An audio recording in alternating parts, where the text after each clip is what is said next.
কিন্তু একটি সম্প্রদায়ের একটি ধর্মীয় অনুষ্ঠানে গিয়ে প্রধানমন্ত্রীকে এই নজিরবিহীন আক্রমণ, আমার মনে হয় পশ্চিমবঙ্গবাসী এটা নিয়ে চিন্তা করবেন যে আবার কি আপনারা উদ্বাস্তু হতে চলেছেন। ওনার বার্তা কি আজকের দিনে? ঈদের দিনে মুখ্যমন্ত্রী বার্তা দিয়ে দিলেন যে তিনি উদ্বাস্তু বিরোধী,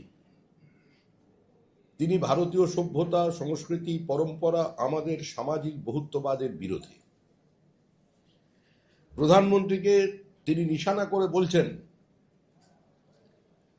যদিও আমরা মনে করি না মুখ্যমন্ত্রীর আজকের দিনে প্রত্যেকটি বক্তব্যের প্রতিক্রিয়া দেওয়ার কোনো প্রয়োজন আছে, কারণ মুখ্যমন্ত্রীকে পশ্চিমবঙ্গের মানুষ 15 বছর ধরে গ্রহণ করেছেন, পরীক্ষা করেছেন এবং প্রত্যাখ্যান করেছেন।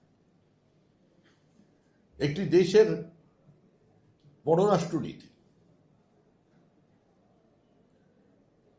যেখানে কোনো রাজনৈতিক দল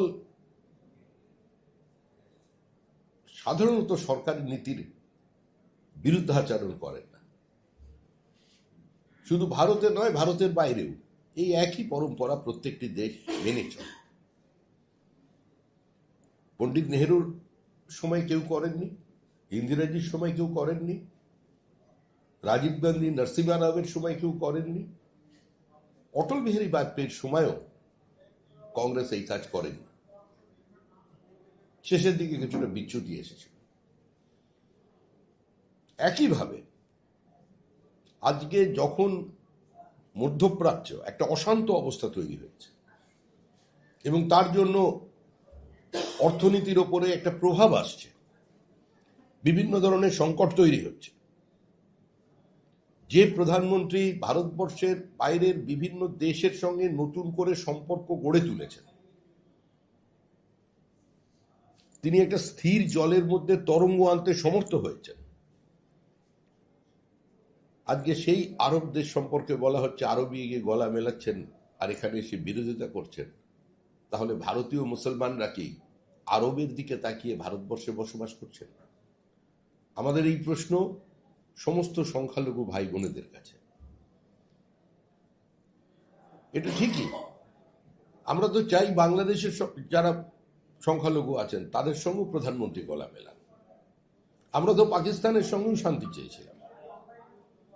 ভারতবর্ষ কোনোদিন শান্তির বিরুদ্ধে যায়নি। অটল বিহারী বাজপেয়ী যাননি, বর্তমানের প্রধানমন্ত্রী নরেন্দ্র মোদী তিনি নওয়াজ শরীফের বাড়ি পৌঁছে গিয়েছিলেন বিনা আমন্ত্রণে। আমরা তো এই বার্তা সবসময় দিয়েছি, কিন্তু এর অর্থ এটা নয় যে রোহিঙ্গারা এসে পশ্চিমবঙ্গে বসবাস করবে।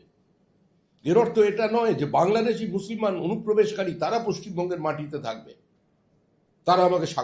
তাদের আমরা স্বাগত জানাবো, তাদের ভোটার লিস্টে নাম তুলে দেব, আর তাদের ভোটার লিস্টে নাম রেখে দেওয়ার জন্য কালো কোট পরে গিয়ে সুপ্রিম কোর্টে সমস্ত প্রথা রীতিনীতি ভেঙে